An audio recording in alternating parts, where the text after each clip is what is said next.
What's up, guys? We're looking at what does it take to move into a Diag role in your shop. Well, there's a lot of things you got to be able to do as a Diag tech. You know, humility is a big one. You have to be humble. You have to understand that you don't know everything. And let's be real, there's a lot of stuff to take in. You got to look at service info. You have to understand that there are times you don't know what you don't know. Being able to identify those times where you're a little out of your wheelhouse and being able to assimilate that information is great, but you have to be humble enough to understand when you don't know. And there's nothing wrong with that. We all got to learn. Next thing is you have to have a consistent methodology. You know, every vehicle you work through, you have to be able to go from point A, B, C, D the same way every time.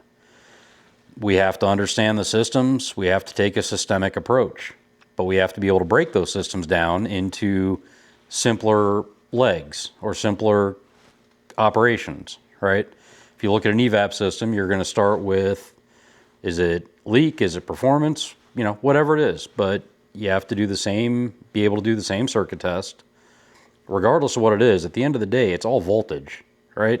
If there's a light on, it's a voltage concern. Whether it's the incorrect voltage at the right time, wrong time, whatever it is. If something's open, if something's shorted, if it's just not doing anything, it's a voltage. You'll see a result in voltage or current, maybe resistance, but being able to simply and repeatedly test stuff the same way every time consistently is going to give you consistent, accurate results. How do you figure out how to do this? Well, there's a lot of training involved. There's a ton of training involved as a Diag guy. Constant training. I go through Scanner Danner pretty frequently. There's a handful of others. L1 is a big one for me. We do today's class every day. And I've been starting to follow Mechanic Mindset and a handful of others, but you've got to vary your training. You've got to constantly keep training. You've got to keep evolving and developing those skills. Try new test methods. If you have a validated, proven way to test something and something new pops into your head, try it. I mean, what's the worst can happen is it doesn't work. The other side of that is you try something and it works and you can validate it and you can get a consistent, repeatable, accurate result. Did you just save yourself some time? Probably. You know, if you come up with something new, you're probably going to remember it. You're going to retain it.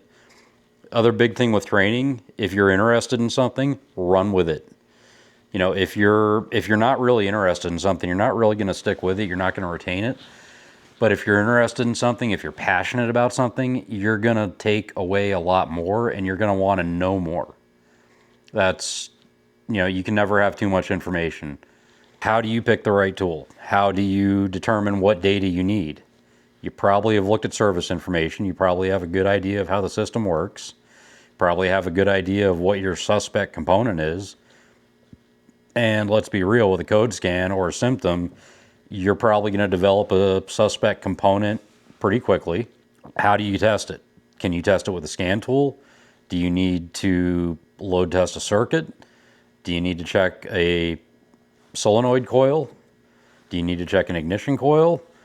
What answer are you after? That's going to determine the tool. Is it a scan tool? Is it a scope? Is it a test light? Is it a DVOM? There are many different ways you can test.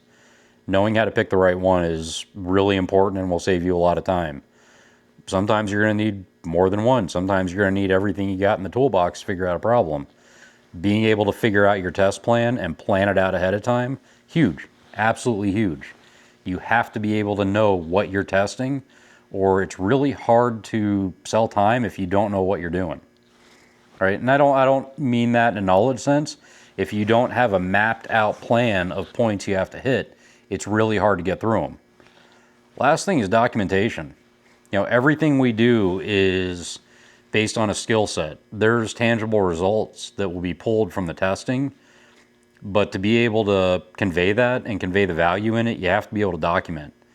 Document what you're going to do, document what your expected results are, and then document what you found.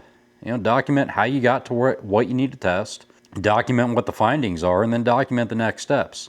Most importantly, biggest thing ever in Diag, you never, ever, ever close the door. always leave that door open. Even if it's just cracked open, always leave the door open. Repair and retest.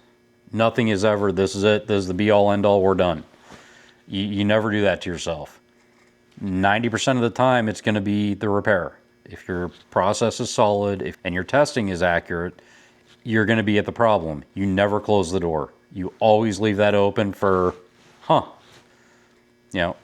did this and we found this. Did this and this started happening. I can't tell you how many times one problem will be masking another. A cat code is sympathetic to a misfire. One example, but there are thousands of examples of a problem that is symptomatic, or a problem that is masking another problem, or an underlying problem that caused the problem you have now that nobody else knew about because they didn't know what to look for. It's why they're coming to us. We're the professionals. We're the experts. Take some time. Be thoughtful about it. Be thoughtful about what you do. Think about it. You like what I have to say? Let me know. Throw me a like. Throw me a subscribe. Disagree? Comments are below. Let's talk about it. Let's have a conversation. Have a good one, guys. We'll see you next time around.